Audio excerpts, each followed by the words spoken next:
सोनी जी, राधा वल्लभ श्री हरिवंश महाराज श्री। महाराज जी, भाई जी के सत्संग में सुना था कि अगर कर्म की अधिकता हो जाती है तो उसमें कर्म समर्पण की भावना हट जाती है। मेरा कर्म पढ़ाई करना है, उसमें कभी कभी बहुत पढ़ाई होने के कारण रात को भी जागना पड़ता है। उसकी वजह से जब मैं सत्संग करने बैठती हूँ तो मेरी आंख लग जाती है। तो गुरु जी मेरा मार्गदर्शन कीजिए कि मेरे कर्म में अधिकता है या नहीं। कर्म तो राधा रानी के लिए ही कर रहे हैं। देखो, एक किसका प्रश्न है? हाँ, भक्ति की एक बच्चा अवस्था होती है जिसमें वर्णन होता है कि छठदम शील बीरत बहुकर्मा निरत निरंतर सज्जन धर्मा। भगवान स्वयं श्री राम जी सबरी माता के सामने कह रहे हैं कि छठवीं भक्ति का स्वरूप यह है कि शीलवान उपासक बहुत कर्मों का विस्तार न करे। संत महापुरुष जिस आराधना से प्रभु को प्रसन्न करते हैं उनसे उपदेश लेकर के उनके अनुसार चले। अब बात समझना है, हमारी उस कोटि की भक्ति नहीं है। छठदम शील बीरत बहुकर्मा, समस्त बहुत कर्मों से वैराग्य लेकर उचित कर्मों को करते हुए भगवत अनुराग में, वो भक्ति नहीं है। हमको हर बात को ये नहीं सोचना कि वो मेरे लिए कही जा रही। क्लास है, स्थिति है, उसके अनुसार उसका हम अनुभव करें। जैसे अभी बच्चा हो, तुम्हारा माता पिता के अनुशासन में रहते हुए विद्या अध्ययन करना, सुबह उठी थोड़ी देर राधा राधा राधा राधा, या जब आपको समय, मान लो आप 2 बजे तक पढ़ रहे तो आप 6 बजे तक सो जाइए, 8 बजे तक सो जाइए। आप उठी, आपके लिए वही सवेरा, राधा राधा राधा राधा जब किया, नहाया धोया, भगवान को प्रणाम कर लिया, और जैसे शास्त्र स्वाध्याय करते हैं ऐसे जाके अपनी पढ़ाई करो। सत्संग है, 10 मिनट 20 मिनट सुन लिया संतों की बात। और जो हम पढ़ाई कर रहे हैं, तुमने अभी कहा प्रियाजू की प्रसन्नता के लिए, भाई ये बात रख लो, सब बात हो गई।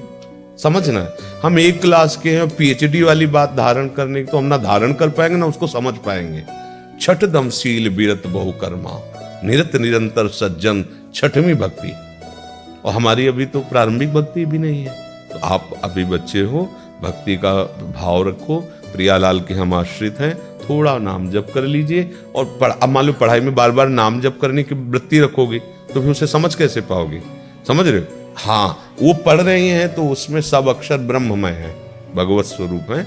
और घंटा 2 घंटा 4 घंटा जो पढ़े वो सब प्रियाजू को अर्पित करते हैं। पढ़ लिख करके जो भी पद मिला, सेवा मिली, उसको हम प्रियाजू के परिवार मान करके और उनकी सबकी सेवा करें। मतलब पति है, परिवार के सदस्य हैं, अर्थ कमा रहे हैं, उनको सुख पहुंचा रहे। नहीं अर्थ कमा रहे, पढ़े लिखे हैं, हमें पता है किसके साथ कैसा व्यवहार करना चाहिए।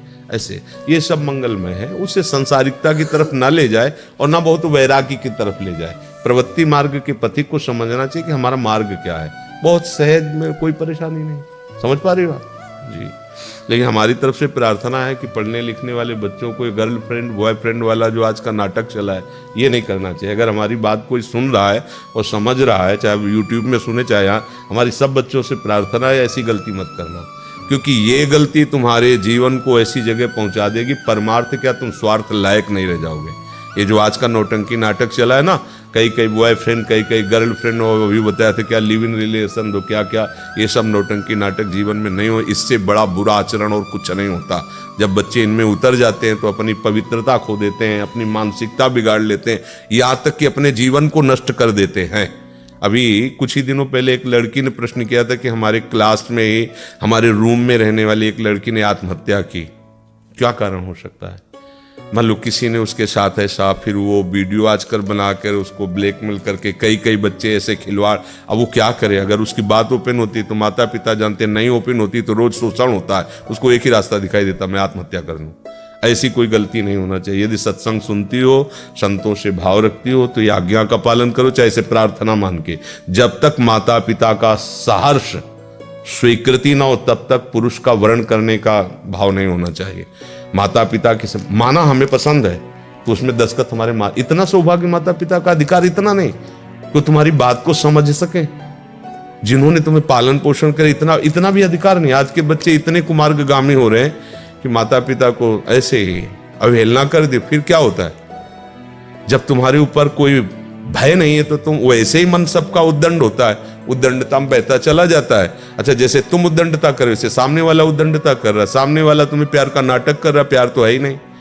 बिना पवित्रता के प्यार नहीं होता, और यहाँ का प्यार अपवित्रता से ही प्रारंभ होता है, ये प्यार होता है। तो इसलिए हमें तो ये लगता है कि नए नए बच्चों को हमारी ये प्रार्थना जरूर सुननी चाहिए, जब तक माता पिता की अनुमति न हो, जब तक वो एक हमारे अंदर भाव ना देख ले, माता पिता संस्कार ना देख ले, तब तक हमको कभी कदम नहीं बढ़ाना चाहिए। ब्रह्मचर्य से रहना चाहिए, ब्याह हो जाए फिर गृहस्थी में जैसा संस्कार वैसे जाए, ये हमें बहुत सावधानी रहे। जो बच्चे अपनी बाल्यावस्था से यौवन अवस्था तक आदतें गंदी कर लेते हैं, वो ना गृहस्थी लायक रहते हैं, ना भगवत मार्ग लायक रहते हैं, वो कूड़ा करकट हो जाते हैं, कूड़े की तरह उनकी जिंदगी हो जाती है। जो संयम से चलते हैं वो अच्छे गृहस्थ बनते हैं, वो अच्छे भक्त भी बन सकते हैं। देखो हम लोगों का जन्म आकाश से थोड़ी हुआ है, किसी गृहस्थ से हुआ है।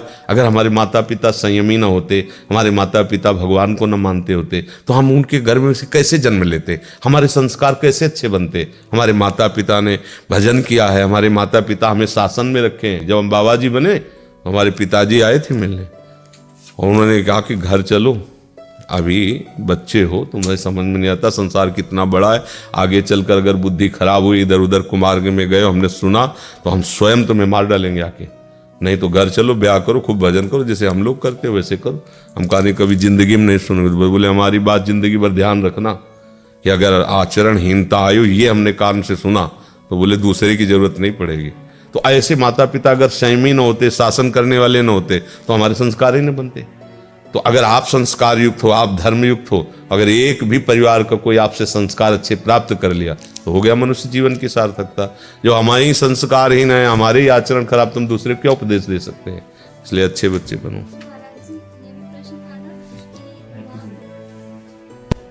जैसे हम पढ़ाई वहाँ पे करते हैं ना, तो हमको पता है कि सब में भगवत दर्शन करना है, और कुछ लोग ऐसा मतलब बात बोल देते हैं कि वो ऐसा सुन के ऐसा लगता है कि ऐसा बात सुनना नहीं चाहिए, पर बहुत डर लगता है कि ऐसा चीज़ अगर सुन लेंगे तो कहीं भगवत मार्ग में कुछ त्रुटि ना हो जाए। बच्चा अभी ठीक से तुमने सुना नहीं होगा, जब भगवत दर्शन की बात कही जाती है तो बर्ताव भी उसमें देखना है।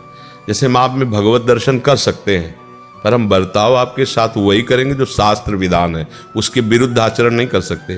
भगवत दर्शन है सब में, जैसे पत्नी में भी भगवत दर्शन है, बेटी में भी भगवत दर्शन है, माँ में भी भगवत दर्शन है, बहन में भी भगवत दर्शन एक है, लेकिन व्यवहार बड़ा अंतराय का हो गया ना।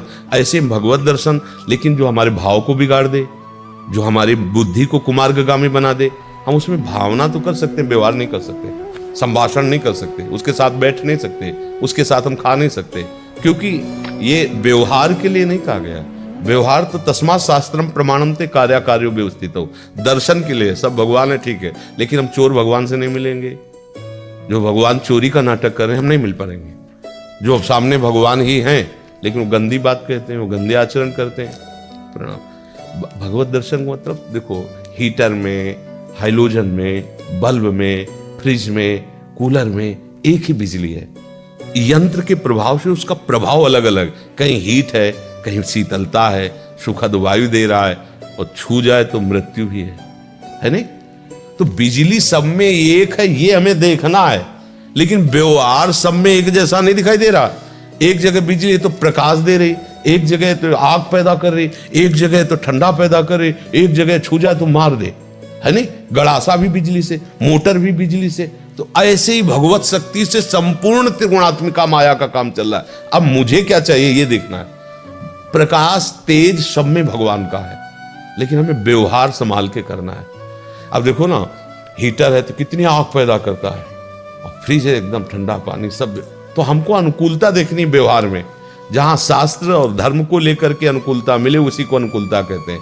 मन को लेकर अनुकूलता में तो बह जाएगा। हमें ऐसे लोगों से नहीं मिलना, ऐसा दृश्य नहीं देखना, ऐसी बात नहीं करनी, ऐसा हमें व्यवहार नहीं करना जो हमारे धर्म को नष्ट कर दे। भाव सब में भगवत भाव है, समझ रहे ना। जैसे सांप है, कुत्ता है, हाथी है, गाय है, सब में एक ही भगवान है, लेकिन हम सबके साथ व्यवहार एक जैसा नहीं कर सकते। गाय को गोबर लेके घर में पोतते, उसको लीपते, गाय को हम माता की तरह आदर देते हैं। गाय की जो मूत्र है उसको भी औषधि की तरह लिया जाता है, बड़ा पवित्र माना जाता है, लेकिन और सब जीवों को तो नहीं ले सकते ना। तो दर्शन तो सब में कर रहे हैं ना, पर हम व्यवहार सबके एक जैसा थोड़ी कर रहे हैं। जो हम गाय के साथ पूज्य भाव रखते हैं, आंतरिक भाव में हम देख सकते हैं कि कुत्ते में भी वही प्रभु है, लेकिन हम बर्ताव नहीं कर पाएंगे, कि भाई गाय के गोबर से लिपा तुम कुत्ते का गोबर ला के लिपी, वो तो नहीं हो पाएगा ना। समझ रहे हो ना? ऐसे ही एक है कि बहुत सच्चा है, सत्संगी है, हमें ठीक भाव से चलाता है, हमारा मित्र है। और एक दूसरा है कि मित्र बनने का नाटक कर रहा, हमें कुमार्गामी बातें सिखा रहा, हमें गंदे आचरण कभी नहीं देखना, कभी नहीं बोलना। उसमें नहीं देखना कि इसमें भगवान है, हमारा अपराध बन जाएगा। नहीं नहीं, दूर ऐसे भगवान